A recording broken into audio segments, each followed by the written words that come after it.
누가복음을 다시 한번 보도록 하겠습니다. 누가복음은요, 마태복음이나 다른 데하고 비교해 볼 때 이 구조를 나누기가 매우 어렵습니다. 왜냐하면 마태복음은 모세 오경 구조로 딱딱딱 나눠져 있어서 한눈에 들어옵니다. 그리고 마가복음도요, 갈릴리로 시작해서 예루살렘으로 가는 구조로 딱 되어 있습니다. 그래서 굉장히 구분하기가 쉽습니다. 그런데 이 누가복음도 마가복음의 구조를 따르긴 했는데요. 문제는 예를 들어서 마가복음 같은 데는 이정 이야기들, 그다음에 비유 이야기들, 가르침 이런 것들이 이렇게 구분이 되어 있는데 이 누가복음은요, 막 섞여 있습니다. 가르침이 나왔다, 이정이 나왔다, 비유가 나왔다, 또다시 가르침이 나왔다, 이정이 나왔다, 비유가 나왔다, 이렇게 섞여 있습니다. 그래서 이 누가복음을 구조를 나눌 때 학자들은 굉장히 당혹하게 하는데요. 그러나 일치된 의견들이 하나 있습니다. 그것은 뭐냐면 크게 예루살렘 갈릴리라는 부분하고 그 다음에 예루살렘으로 가는 길과 그 다음에 예루살렘에서의 순환으로 크게 나눌 수가 있습니다. 물론 맨 앞에는 유아설화가 들어가 있고요. 나중에는 이제 부활과 승천이 들어가 있습니다. 근데 가운데 부분에 해당하는 본론에 해당하는 부분은 이렇게 크게 나누는데요. 그러면서도 마가복음하고 다른 구조는요, 이 갈릴리를 떠나서 예루살렘으로 들어가는 그것이 크게 확장이 되어 있습니다. 그래서 우리가 한번 볼까요? 4장 14절 한번 보겠습니다. 4장 14절.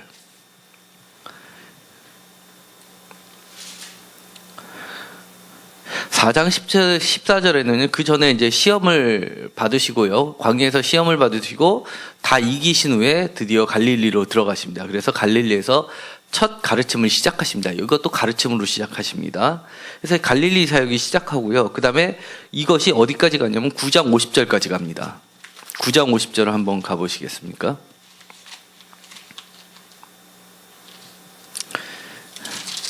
9장 50절까지 이르고요. 그 다음에 9장 51절에 보면요, 예수께서 승천하실 기약이 차감해 예루살렘을 향하여 올라가기로 굳게 결심하시고, 이것이 이제 누가복음의 아주 큰 특징입니다. 그래서 누가복음 9장 51절부터 갈릴리를 떠나서 예루살렘을 향하는 단락이 시작되는데요. 이것이 어디까지 이어지냐면 19장 27절까지 이어집니다. 19장 27절 한번 가보시겠습니까? 거기다 표시를 해두시면 좋을 것 같습니다. 성경책에다가. 그래서 19장 28절에 보면 예수께서 이 말씀을 하시고 예루살렘을 향하여 앞서서 가시니다. 그러면서 갈라몬, 벳박에, 베다니 이렇게 쭉 나오고, 그 다음에 성전에 들어가시는 부분으로 나오니까 28절부터는 이제 순환사가 시작된다고 할 수가 있습니다. 그렇게 보면은요, 갈릴리를 떠나서 예루살렘으로 향해서 가는 여행기가 무려 11장에 이르게 됩니다. 누가복음이 전체가 몇 장으로 되어 있죠? 24장으로 되어 있습니다. 24장으로 되어 있는데 그 중에서 11장이 여행기입니다. 그러니까 이 누가복음이 얼마나 길을 중시했는지 알 수가 있습니다. 그래서 누가복음에서 얘기하는 참제자라는 것은 예수님이 가셨던 그 길을 그대로 쫓아가는 쫓아가는 자가 바로 예수님의 참제자인 겁니다. 그래서 누가복음의 속편은 사도행전입니다. 행전. 참 의미가 깊고요. 그리고요, 이 중간중간에도 마찬가지로 기적과 비유와 가르침과 이런 것들이 섞여 있어서 나누기가 굉장히 곤란한데요.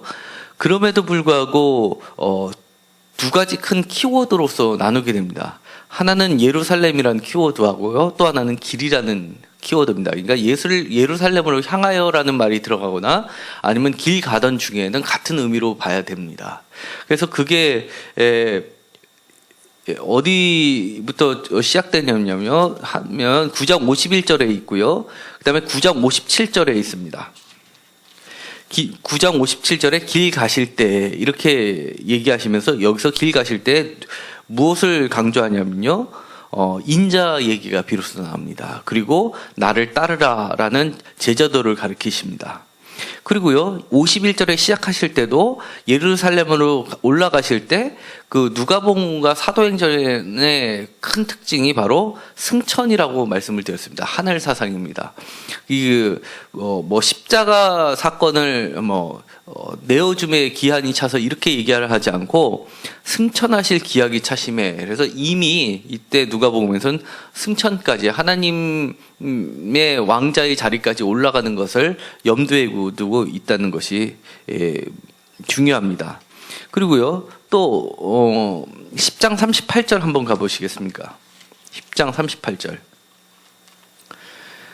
10장 38절 길 갈 때 하면서 마리아와 마르다 얘기가 나옵니다. 그래서 이 여성 제자들에 대해서 어떤 자가 바로 참 제자인가를 가르쳐 주고 있습니다. 그래서 말씀에 순종하는 자들, 말씀을 중시하는 자들이 이제 제자의 모습으로 드러나고 있고요. 그 다음에 13장 22절에 또 있습니다. 13장 22절.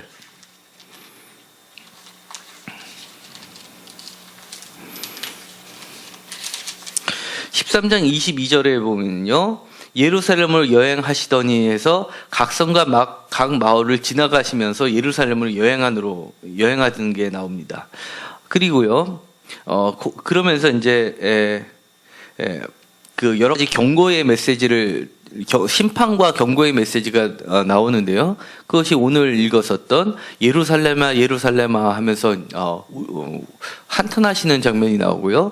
그리고 바로 그 전에 33절에 오늘과 내일과 모레는 내가 갈 길을 가야 하리니라는 유명한 말씀을 하십니다. 그게 여기서도 마찬가지로 길에 대해서 주님이 가셔야 되는 길이 어떠한 것인지를 분명하게 나타나시죠. 그래서 주님이 가시는 길도 이렇게 선지자, 돌로 죽는 선지자의 그런 모습으로 보여주시고 계십니다. 그 다음에 나와 있는 것이요, 17장 11절에 가시면요, 17장 11절입니다. 예수께서 예루살렘으로 가실 때 사마리아와 갈릴리 사이로 가시는 장면이 나오게 됩니다. 그래서 10명의 문둥병자를 만나게 되는데 다시 돌아와서 그에게 감사하는 자는 바로 사마리아 출신 한 명만이 예수님께 감사를 드리게 되는 사건을 얘기합니다. 그래서 복음서에서도 사마리아하고 관련된 부분이 많이 나와 있는 게 바로 누가복음이고요. 그리고 여기서도 마찬가지로 예루살렘으로 가시는 길 도중에 발생한 것으로 나타나고 있습니다. 그 다음에 19장 11절을 가보시겠습니다.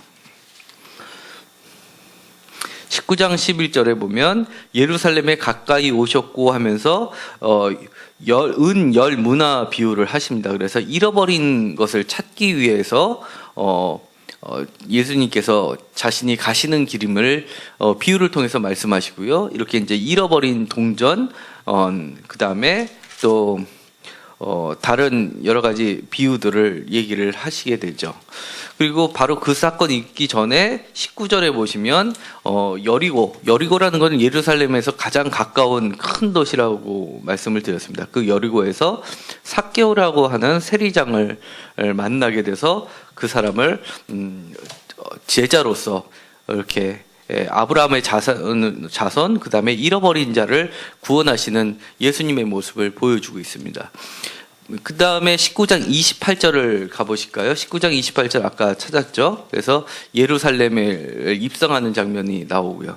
그렇게 해서 전체 가운데 부분에 해당하는 게 바로 갈릴리를 떠나서 예루살렘에 입성하기 전까지인 9장 51절, 9장 57절, 10장 38절, 13장 22절, 그 다음에 17장 11절, 18장 31절, 이렇게 그 다음에 19장 11절, 이게 이제 중심 주제어들이 되고요. 그래서 27절까지 이어지게 됩니다.